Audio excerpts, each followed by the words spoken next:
Құрметті көрермендер, арнаған міндетті түрде тіркеліп, лайк басып, видеоларды басқалармен міндетті түрде бөлісіңіздер. Осындай жақсы әңгімелердің басқалардың да тыңдауына себепкер болыңыздар.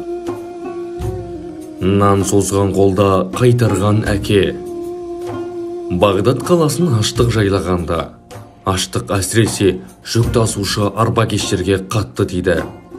Жаңа піскен нанның иісі көшеге дейін аңқып, мұрынды жарып бара жатқан соң, бір арбакеш сол үйдің есігін қағып, «Алла разылығы үшін бір үзім нан беріңдерші, қанша күн болды, нәр татпадым», деді. Пештің жанындағы ел жаңа піскен нанды қызына ұстатып, «Мына нанды апарып бер», деді.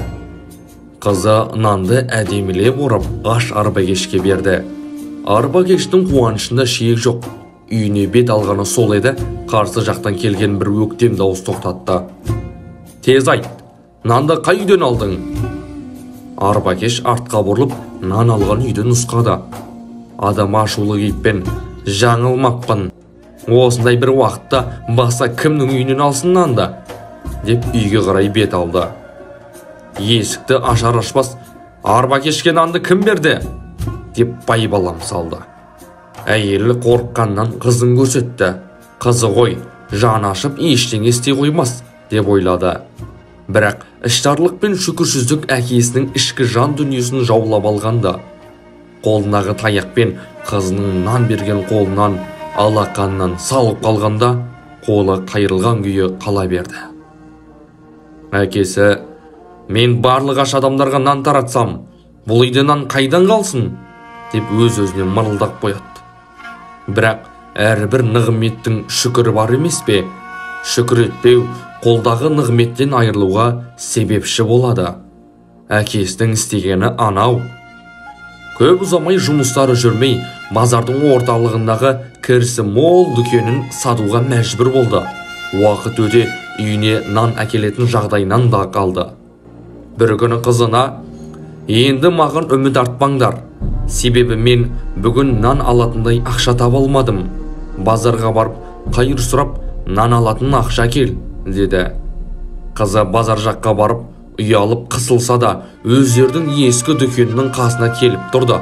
Мүмкін таныстарды көрермін, солардан сұрармын деп ойлады. Дүкеннің ішіне кісі қызды көріп қасына жақындап, «Сен бейгүнә жанға ұқсайсың, бұл жерде не күтіп тұрсың?» деп сұрады. Әрине, мән-жайды түсінген еді. «Нан алатын ақшамыз қалмады. Таныс біреу кезіксе, ақша сұрап үйге нан алып барсам деген едім», деп тіл қатты. Қолын қалтасына салып, барлық ақшаны қызға ұсынып, «Ал», деді.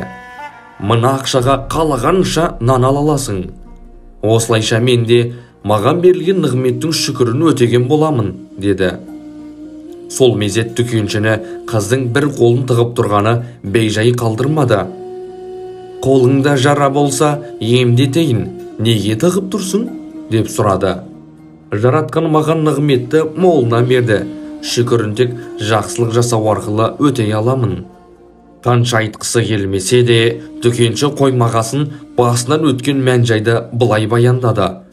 «Мен аш арбакешке нан берген едім. Жолда арбакешті көрген әкем нанды қайдан алған сұраған соң, әлгі біздің үйді сілтейді. Ашуға бұлыққан әкем үйге келіп, нан берген қолымды таяғымен салып қалғанда, қолым қайырылып, осылай қисып боп қалды. Жұртқа көрсетуден ұяламын. Сол себептен үйде отырып қалдым», деп қызын сөзін аяқтады. Бұл оқиғаны естіген дүкенші айғайлай бастады.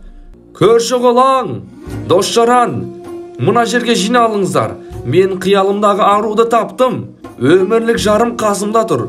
Сіздер де куә болыңыздар», деп оқиғасын айта бастады. «Нан сұраған мүшкіл жан мен едім.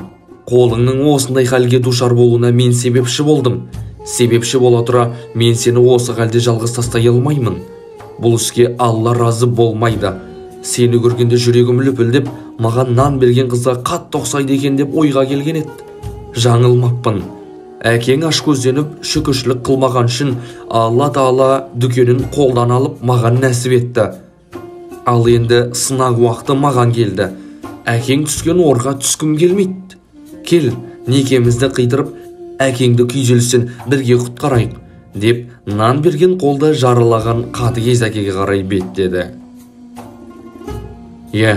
Құрметті бауырлар, қолымызға берілген нығметтің шүкіршілігін үнемі ойлап жасап жүрек. Ибрахим сүресінде егер шүкір етсеңдер арттыра беремін, ал егер қарсы келсеңдер азабым тым қатты деген ескерту аяты бар.